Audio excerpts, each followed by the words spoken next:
মায়েরা, আমার বোনেরা, আমি আপনাদেরকে সবসময় সম্মান দিয়ে কথা বলার চেষ্টা করি, একটু বোঝেন। এই যে আপনি টাইট ফিটিং এর বোরকাটা পরলেন, এতে লাভটা হলো কি? আপনার দেহের উঁচু নিচু ভাঁজ টের পাওয়া যায়, আপনার সৌন্দর্য প্রকাশ পেয়ে যায়।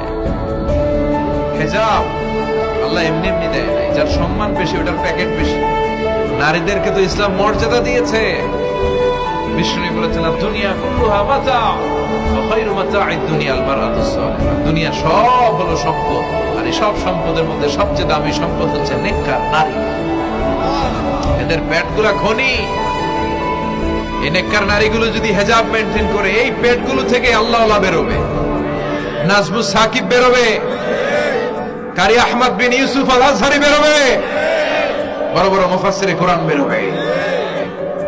আর যদি হেজাব না করে, জি বাংলা স্টার জলসা নিয়ে মশগুল হয়ে থাকে, হ্যাঁ, টেন্ডারবাজ, চাঁদাবাজ, ডাকাত, এগুলো